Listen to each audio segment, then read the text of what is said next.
Narayan, you know what the concern is?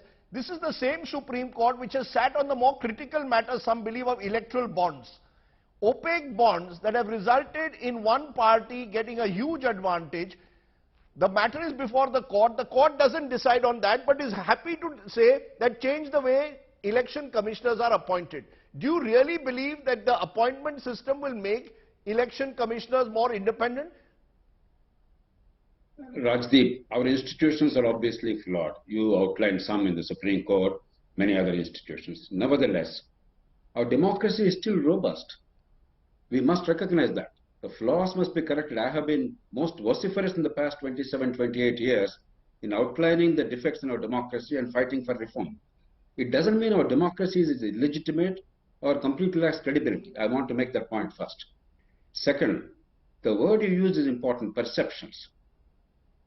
I think our elections have been conducted remarkably well for a desperately poor country, largely illiterate, with no serious democratic experience in conducting elections in the past before independence. I think our election commissions, right from Sukumar Sen in 1950, have done a fantastic job. Because the commissioner is not the chief election commissioner or the two other commissioners. It's the whole body of public servants who may be flawed in the normal governance, but do a remarkable job as a matter of culture and practice over the past 50, 60 years in conducting elections. I take your point, but is with due regard, sir, where is the level playing field? The level playing field doesn't exist if you have one party getting 80 or 85% of electoral bonds. If the Supreme Court is so concerned about ensuring a level playing field, why don't they tackle that? No, I will happily address that. These are different issues. First, because there are now concerns about the conduct of elections, independence of EC. As a responsible citizen fighting for democracy and electoral reform, I think it's my duty to state that elections on the whole are robust. Fair enough. It doesn't mean there's no money power. It doesn't mean there's no criminalization. It doesn't mean there's no centralization of parties. It doesn't mean there are 100 flaws in our political process. They are outside the domain of conduct of elections and election commission. Neither election commission nor Supreme Court is God. They are not the answers to all the flaws of democracy. I want to state that first. Fair enough. Now, because you raised a specific question about the funding, let me tell you the details of what happened, because I am in many ways the architect of the funding law in 2003 after the Tehelka scam. I met every single major leader in government and opposition and persuaded them, let's take a small little step.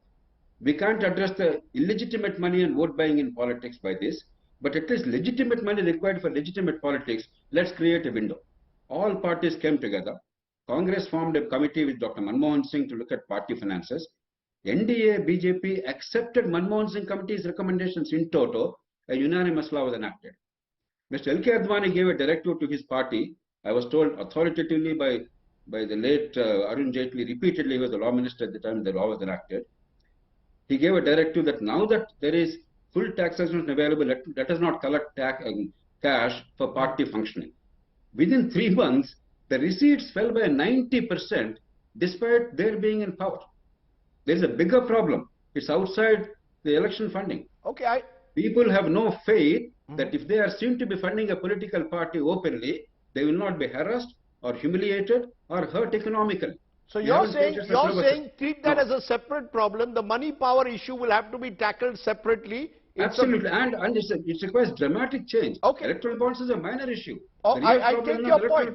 Take your point. Let me complete, because there has to be clarity on this. Yes. Electoral bonds money, significant though it appears, is a minuscule in the election expenditure. Okay.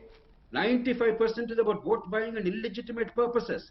In the recent by-election in Telangana for one assembly constituency, 400 crores was spent. More than the total expenditure incurred in the British parliamentary election by the two major parties and all the 1,300 candidates of all the 650 constituencies. 400 crores you're saying was spent on one by-election in Telangana. Okay, I'm stating publicly.